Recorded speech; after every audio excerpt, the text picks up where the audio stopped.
நம்பினால் நம்புங்கள். மர்மத்தின் மறுபக்கத்திற்கு உங்களை வரவேற்கிறோம். இன்று சுறா வேட்டையின் நேரடி பிரம்மாண்ட காட்சிகள்.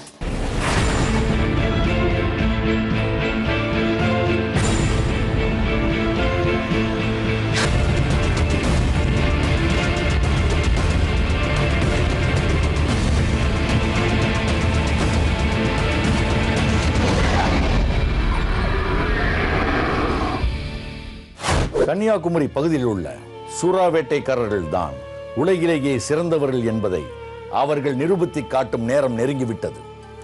2 நாட்களாக அவர்களோடு இருக்கும் நமது குழு வேட்டைக்காரர்களோடு நன்றாக பழகிவிட்டார்கள். கடலோடும் பழகிவிட்டார்கள். முந்தைய தினம் கடலுக்குள் வீசப்பட்ட 250 மட்டுக்களில் எத்தனை சுறாக்கள் சிக்கியிருக்கும்? சுறா வேட்டையின் அரிதான காட்சிகளுக்காக உங்களைப் போலவே ஆவலோடு காத்திருக்கிறது நமது குழுவும்.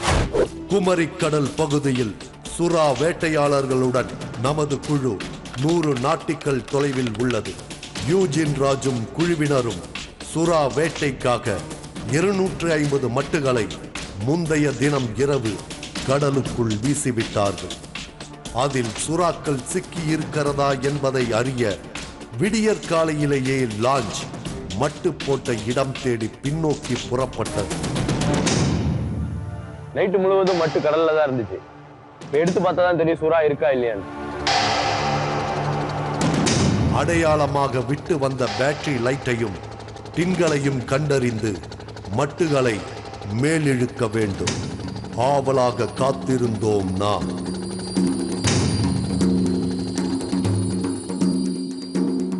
ஒரு உயிருள்ள சுறாவை முதல்ல பார்க்கறதுக்காக காத்துட்டு இருக்கோம்.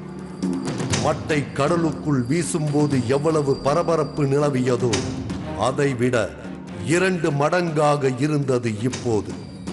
எந்நேரமும் எந்த மட்டிலும் சுறா சிக்கியிருக்கக்கூடும். அந்த மட்டை இழுக்கும் வரை அதை யாராலும் கணிக்க முடியாது.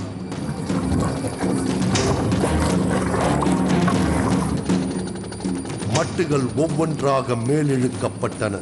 இதுவரை எதிலும் சுறாக்கள் சிக்கியிருக்கவில்லை. ஏன், சாதாரண மீன்கள் கூட இல்லை. ஆனால் வேட்டைக்காரர்கள் மனம் தளரவில்லை. இறுதி மட்டு கடலுக்குள் இருக்கும் வரை அவர்கள் நம்பிக்கையுடன் தான் இருப்பார்கள். மட்டிலிருந்து லாஞ்சிற்கு சுறாவை இழுப்பது தனி கலை. எல்லோராலும் அதை செய்துவிட முடியாது. சற்று பிசகினாலும் கை கால்களை பதம் பார்த்து விடும் சுறா. உங்களுக்கு சுறாவால எதுனா ஆபத்து ஏற்படும்? எனக்கு காலை கடிச்சிருக்கு, இதுல கடிச்சிருக்கு சுறா. ஆமா, காலை கடிச்சிருக்கு. நாங்க அது ஏற்றிட்டு இருக்கக்கூடிய டைம்ல பிடைச்சு அடிச்சு ஜீவனோட அது உருண்டு அது உள்ள விழுந்தது. என் கால் விழுந்த காலை வலிச்சிட்டு நம்ம இவ்வளவு மாம்சமும் அப்படியே போயிடுச்சு. அது இவ்வளவு வீதியில இருந்தது. அந்த தொலி அந்த தொலி கட் பண்ணிட்டாங்கன்னா இந்த நரம்பு வரை வெளியே தெரிஞ்சு. இது வரைக்கும் நீங்க பிடிச்ச சுறால எது பெரிய சுறா? நான் பிடிச்சதுல ரொம்ப பெரியதுன்னு சொன்னா ஒன்று புலி சுறா, டைகர் ஷார்க். எவ்வளவு வெயிட்? அது ஒரு 800-900 கிலோ இருக்கும். எங்களுக்கு பார்க்குன்னு சொன்னா எங்க படகுனுடைய பேக்கு பின்பாகம் வீதியே அதனுடைய தலைக்கு இருக்கு. 50, 100 என மட்டுகள் மேலிழுக்கப்பட்டன. ஆனால் சுறாக்களுக்கு பதில் விஷப்பாம்புகள் சில அதில் சிக்கியிருந்தன. கடித்தால் சிகிச்சை பெற ஏதொரு வழியும் இல்லை. மரணம் நிச்சயம். லாபகமாக கையாளுவதே புத்திசாலித்தனம்.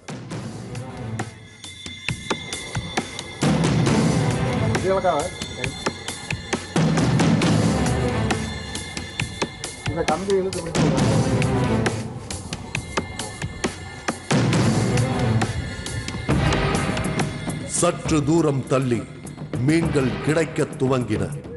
அத்துணையும் அழுவ மீன்கள்.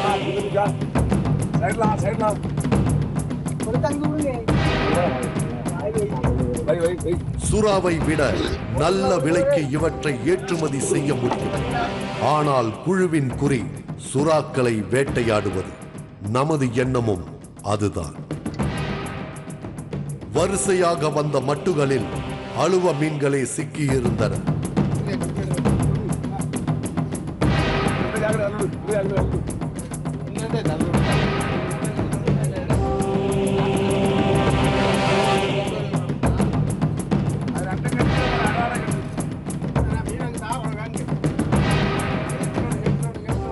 நேரம் கடந்து கொண்டே போனது. இறுதியில் 250 மட்டுகளில் ஒன்றில் கூட சுறா இல்லை. வேட்டைக்காரர்களுக்கு நஷ்டம், நமக்கு ஏமாற்றம். மீண்டும் மறுதினமும் முயற்சிக்க வேண்டும். கிடைத்த அழுவ உள்ளிட்ட மீன்களை ஸ்டோர் ரூமில் அவர்கள் பதப்படுத்தி வைத்தனர். இந்த அறையை நிர்வகிப்பதற்கும் தனி தகுதி வேண்டும். இல்லையேல் கரை சேர்வதற்குள் மீன்கள் அழுகிவிடும் வாய்ப்புள்ளது.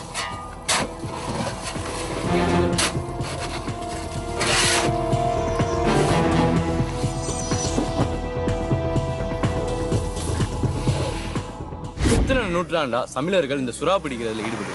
கற்கால காலத்திலேருந்து கடல் உணவு தான் மனிதனுக்கு மிக முக்கியமாக இருந்தது. அதில் இந்த சுறா மீன் வந்து கற்காலத்தில் இருந்து சங்க இலக்கியத்தில் மிக அழகாக பதிவு பண்ணிருக்கு. சங்க இலக்கியத்தில் சுறா மீன் பிடிக்கிறத பற்றி ரொம்ப விரிவாக சொல்லியிருக்காங்க. அந்த காலகட்டத்தில் எப்படி சுறா வேட்டையாடிட்டு இருந்தாங்க, இப்போ எப்படி வேட்டையாடுறாங்க? அந்த காலத்தில் சுறா வந்து கட்டு மரத்தில் போய் பிடிச்சிட்டு வந்தாங்க. அது இப்போ ஐஸுக்கு பதிலாக அந்த காலத்தில் உப்பு வச்சு பதப்படுத்தினாங்க. இன்றைக்கி வந்து நாகரிகம் தான் மாறி இருக்கு தவிர பழக்க வழக்கங்கள் மாறலது அப்படியே தான் இருக்கு. ஒரு முறை இவர்கள் கடலுக்குள் வந்தால் 1 மாதம் வரை ஆந்திரா, குஜராத் என பயணித்துக் கொண்டே இருப்பார்கள். அதில் ஏதேனும் சில நாட்கள் சுறாக்களை வேட்டையாடியே தீர்வார்கள். பொதுவாக சுறா பிடிக்க போகும்போது எத்தனை நாள் கழிச்சு வருவாங்க? 4 வாரம், 1 வாரம், 2 வாரம் അങ്ങനെ കണ്ടതുപോലെ 20 നാൾ അങ്ങനെ വരും. சொன்ன நாளுக்குள்ள வரலன்னா உங்களுக்கு எப்படி இருக்கும்? പ്രയാസമായിട്ടിരിക്കും. മനസ്സിൽ ഒരു മാതിരി ഇരിക്കും. നമ്മൾ ഇത്രയും നാളായിട്ടും കണ്ടില്ല എന്നുള്ള ഇതിൽ ഒരേ പ്രയാസമായിട്ടിരിക്കും. இப்போ ஒரு 10-15 நாளாக கடலுக்குள்ளே இருக்கிறாங்கன்னு வச்சுக்கோங்க, அவங்க எப்படி உங்களை தொடர்பு கொள்வாங்க? എന്ന് പറഞ്ഞാൽ റേഞ്ച് കിട്ടും പോലെ ഫോൺ ചെയ്യും. റേഞ്ച് കിട്ടിയില്ലെങ്കിൽ അവർ നമുക്ക് ഫോൺ ചെയ്തില്ലെങ്കിൽ അപ്പോൾ നമ്മൾ പിന്നെ പറയും അയ്യോ കണ്ടില്ല എന്ന് പറയും. ഇതുവരെയും ബോർഡ് കാണാനില്ല, ഇത്രയും നാളായെന്ന് പറഞ്ഞുകൊണ്ടിരിക്കും. ஒரு குறிப்பிட்ட தினத்தில் திரும்புவதாக முடிவு செய்த பின்னரே சுறா வேட்டைக்கு புறப்படுவார்கள். ஆனால் சொன்ன நேரத்திற்கு திரும்புவது சற்று கடினமான காரியம். போதிய லாபம் சம்பாதிக்க வேண்டும். அதற்கு இயற்கை ஒத்துழைக்க வேண்டும். அதன் பின்னரே கரை வந்து சேர முடியும். சுறா வேட்டையாடுவது ஒரு பெருமைப்படத்தக்க தொழில்தான். ஆனால் அவர்களின் வீட்டில் இருப்பவர்கள் எந்த நேரமும் பயத்திலேயே இருக்க வேண்டும். மற்ற மீனவர்கள் காலை கடலுக்குள் சென்று மாலை திரும்பி விடுவார்கள். ஆனால் சுறா வேட்டைக்காரர்களுக்கோ 1 மாதத்திற்கு கடல் மட்டும்தான் எல்லாம். சாதாரணமாக கடலுக்குள்ள மீன் பிடிக்க போறதுங்கிறதே ஆபத்தானது. அதுலயும் சுறா மீன் பிடிக்கிறது வந்து இன்னும் ஆபத்தானது. எப்படி நீங்க தைரியமா அனுப்புறீங்க? സുറാ മീൻ പിടിക്കാൻ വേണ്ടി പോയാൽ തന്നെ അധിക പൈസ നമുക്ക് കിട്ടും. എന്ന് പറഞ്ഞാൽ ഈ മീൻ പിടിക്കാൻ വേണ്ടി പോകുമ്പോൾ കുറച്ച് റേറ്റ് ആയിട്ടുള്ളത് കിട്ടും. അപ്പം അതാകുമ്പോൾ ഇത്തിരി നിറയെ പൈസ കിട്ടും എന്നുള്ള ഇതിലാണ് അവർ സുറാ മീൻ പിടിക്കാൻ വേണ്ടി പോകുന്നത്. അത് കിട്ടിയാൽ തന്നെ നമ്മുടെ വീട്ടുപാട് കഴിഞ്ഞു പോകും. உங்க வீட்டுக்காரரு சுறா மீன் பிடிக்கிறதுன்னு சொல்லிக்கிறது உங்களுக்கு பெருமையா இருக்கா? പെരുമ எப்படி இருக்கும்? പെരുമയെന്ന് പറഞ്ഞാൽ അവർ സുറാ മീൻ കൊണ്ടുവരുമ്പോൾ നമുക്ക് നിറയെ സുറാ മീൻ കിട്ടി എന്നുള്ള ഒരു ഇതായിട്ട് സന്തോഷമായിട്ടിരിക്കും. இப்போ அவங்க கடலுக்குள்ள இருக்கும்போது நீங்க டிவியில புயல் மையம் கொண்டு இருக்கு அப்படின்லாம் கேள்விப்பட்டீங்கன்னா அப்புறம் எப்படி இருக்கும் உங்களுக்கு? പ്രയാസമായിട്ടിരിക്കും. എന്ന് പറഞ്ഞാൽ ഒരു ടെൻഷൻ എന്ന് പറഞ്ഞാൽ ഇതുവരെയും കാണാനില്ല എന്നുള്ള ടെൻഷനായിട്ടിരിക്കും. வருடத்தில் 10 முறை கடலுக்குள் சென்றால் குறைந்தபட்சம் 5 முறையாவது சுறாக்களை இவர்கள் வேட்டையாடி விடுவார்கள். 1 மாத காலம் திட்டமிட்டு கடலுக்குள் வந்திருக்கும் இவர்கள் முதல் நாள் தோல்வியால் கலங்கிவிட மாட்டார்கள். அதை அப்படியே மறந்துவிட்டு அடுத்த நாள் என்ன இறை பிடிக்கலாம், சுறா வேட்டையாட எந்த பக்கம் செல்லலாம் என்ற நடவடிக்கையில் இறங்கினார்கள். மர்மத்தின் மறுபக்கத்திற்கு மீண்டும் உங்களை வரவேற்கிறோம். ஆங்கில சேனல்களில் ஏற்கனவே நாம் பார்த்திருக்கும் சுறா வேட்டைக்கும் இன்று நாம் பார்த்து கொண்டிருக்கும் சுறா வேட்டைக்கும் நிறைய வித்தியாசங்கள் உண்டு. வெளிநாடுகளில் டெக்னாலஜிக்கு முதலிடம். ஆனால் நம் சுறா வேட்டையாளர்கள் டெக்னாலஜியை விட மரபையே அதிகம் விரும்புகிறார்கள். சில நேரங்களில் அது அவர்களுக்கு சரியான பாதையை காட்டுகிறது, சில நேரங்களில் தவறாகவும் போய்விடுகிறது. ஆனாலும் மரபை கைவிட அவர்கள் தயாராயில்லை. மூன்றாவது நாள் சளைக்காமல் மீண்டும் இரை பிடித்து சுறா வேட்டையாட தயாரானார்கள் வேட்டைக்காரர்கள். யூஜின் ராஜின் மகன் கௌதமிற்கு 18 வயதுதான் ஆகிறது. ஆனால் இதுவரை 100க்கும் மேற்பட்ட முறை சுறா வேட்டைக்கு சென்று வெற்றியும் கண்டுள்ளார். சுறா வேட்டைக்கு போறது உங்களுக்கு பிடிச்சிருக்கா? பிடிச்சிருக்கு. ஆனால் எனக்கு படித்து ஒரு போலீஸ் ஆஃபீஸராக வேண்டிய என்னோட ஒரு கனவு.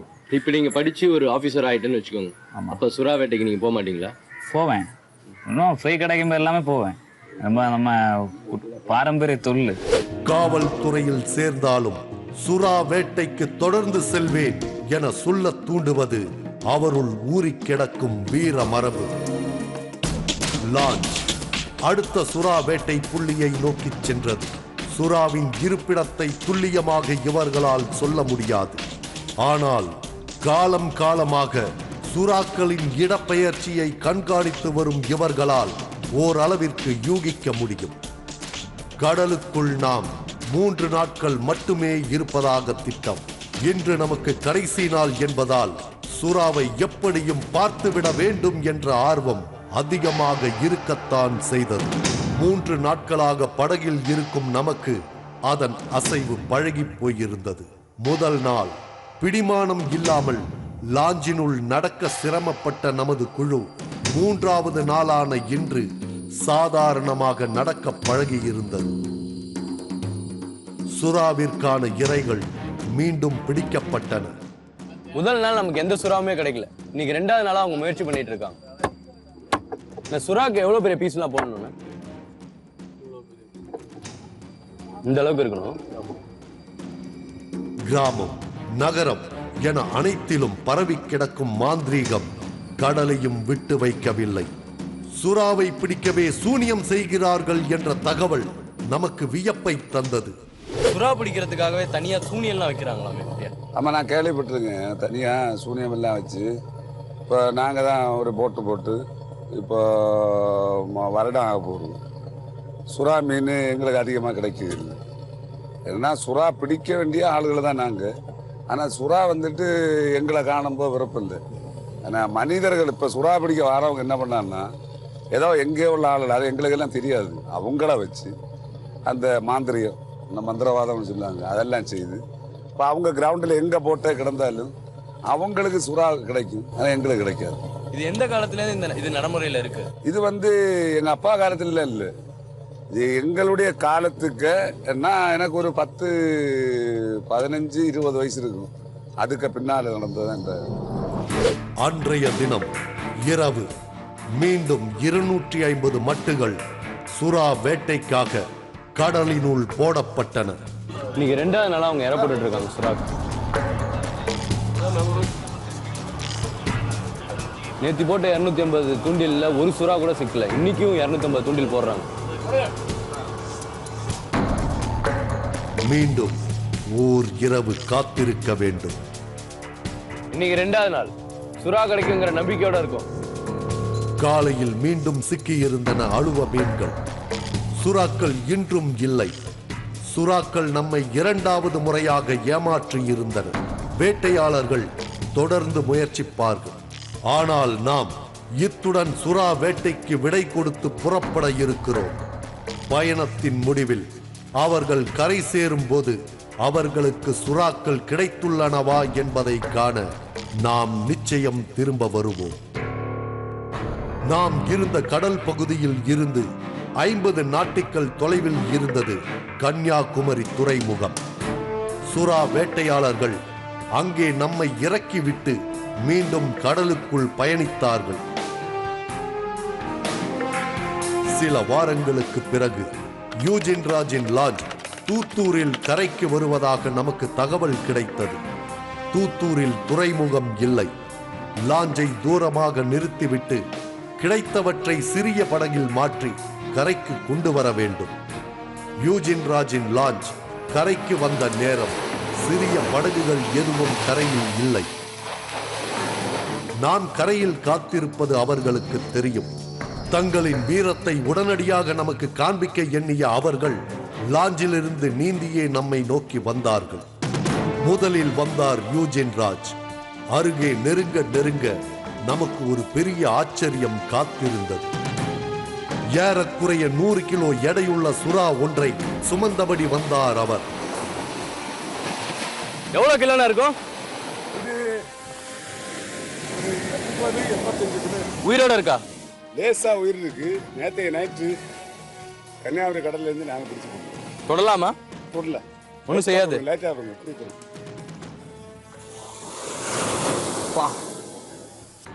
நாம் அவர்களோடு இருந்தபோது கிடைக்காத சுறா நாம் இல்லாத போது கிடைத்திருக்கிறது. இவ்வளவு பெரிய சுறாவை அருகில் பார்க்க பிரமிப்பாகவே இருந்தது. இந்த பல்லெல்லாம் கையை வச்சாலே உள்ள இறங்குற மாதிரி அவ்வளவு ஷார்ப்பா இருக்கு. இதுக்குள்ள நம்ம கை மாட்டினா என்ன ஆகும் நினைச்சு பார்க்கவே ரொம்ப பயமா இருக்கு.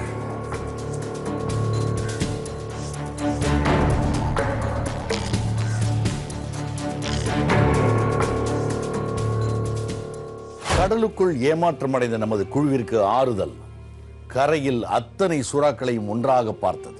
யூஜின் ராஜ் 800 கிலோ வரை எடையுள்ள சுறாக்களை பிடித்திருக்கிறார். இத்தனை பெரிய சுறாக்களை வேட்டையாளர்கள் வேட்டையாடியதை பார்க்க முடியாமல் போனது நமது துரதிர்ஷ்டம். வேட்டையாடப்பட்ட சுறாக்கள் கரைக்கு வருகிறது என்பது தெரிந்து பல வியாபாரிகள் காத்திருக்கிறார்கள். கடலின் ராஜா கரையில் அரை உயிராய் கிடந்தார். பார்ப்பதற்கு வழுவழுப்பாய் இருப்பது போல் தெரியும் சுறாவின் தோல் தொட்டு பார்த்தால் அதற்கு நேர்மாறாக இருந்தது.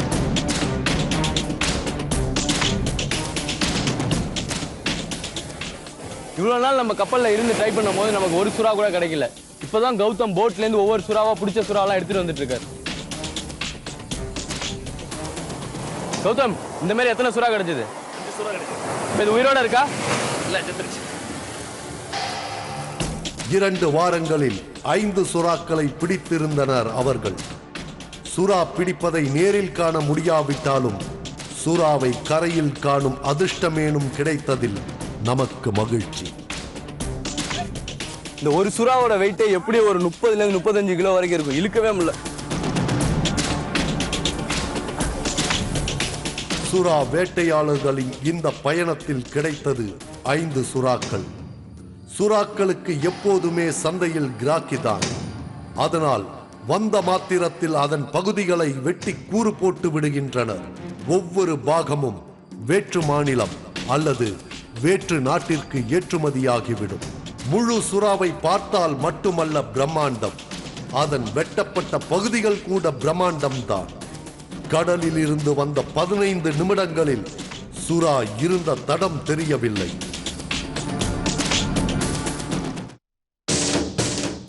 சுறா வேட்டையாளர்கள் எப்போதும் வெற்றியுடன் திரும்புவது இல்லை. ஆனால் வெற்றியுடன் திரும்பும் நாட்கள் அவர்களுக்கு திருவிழாதான். பண்டைய சுறா வேட்டை முறையுடன் தற்போதுள்ள நவீனமும் கலந்தால் இனி வரும் தலைமுறையும் சிறந்த சுறா வேட்டையாளர்கள் ஆவார்கள்.